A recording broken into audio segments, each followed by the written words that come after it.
علیہ یاد مدد کے ساتھ بات یہ ہے کہ آپ کے اور میرے درمیان ایک ٹیبل کا فاصلہ تھا، وہ آپ کے سامنے تھا، میں نے ہٹا دیا۔ اب آپ ہٹانا، وہ آپ نے ہٹانا ہے، لہذا بلا فاصل کے ماننے والے آگے تشریف لے آئیں۔ آ جائیں صاحب، جب آج گئے ہیں تو آ جائیں۔ بڑے عرصے کے بعد میں آیا ہوں، آپ کے چہروں کی زیارت کرنا چاہتا ہوں۔ آئیے بیٹا، آ جائیں، آگے آگے آگے۔ اگر آپ نہیں آتے تو میں چیئر لے آتا ہوں۔ نعرہ تکبیر، نعرہ رسالت، نعرہ حیدری، حسینیت، یزیدیت، رائے خوشنودی محمد و آل محمد صلوات۔ اعوذ باللہ من الشیطان اللعین الرجیم، بسم اللہ الرحمن الرحیم، الحمد للہ رب الخلائق والبریات،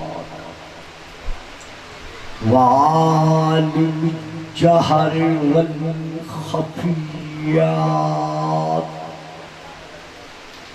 وبیدہ ملکوت الارضین والسماوات،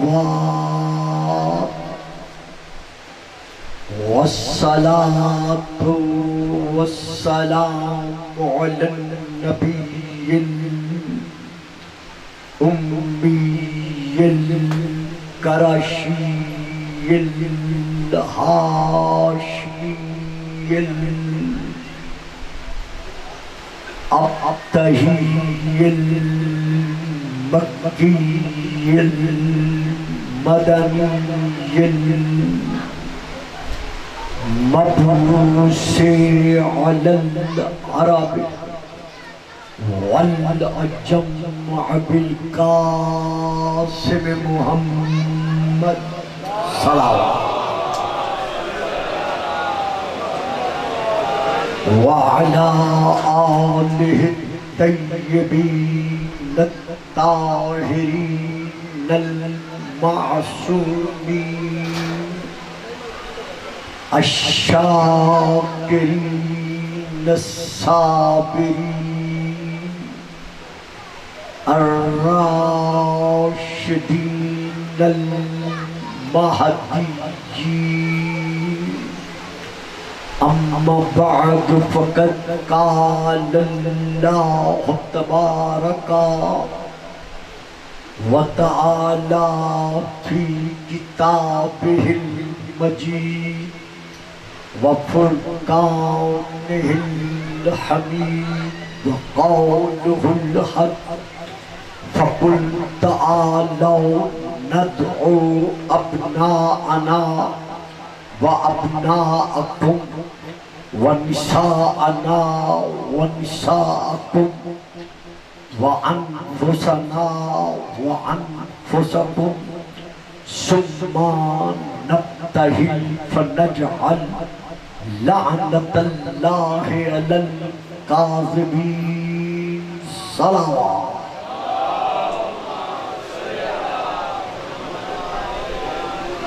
نعرہ تکبیر، نعرہ تکبیر، نعرہ رسالت، نعرہ رسالت، نعرہ حیدری، نعرہ حیدری، حسینیت، حسینیت، یزیدیت،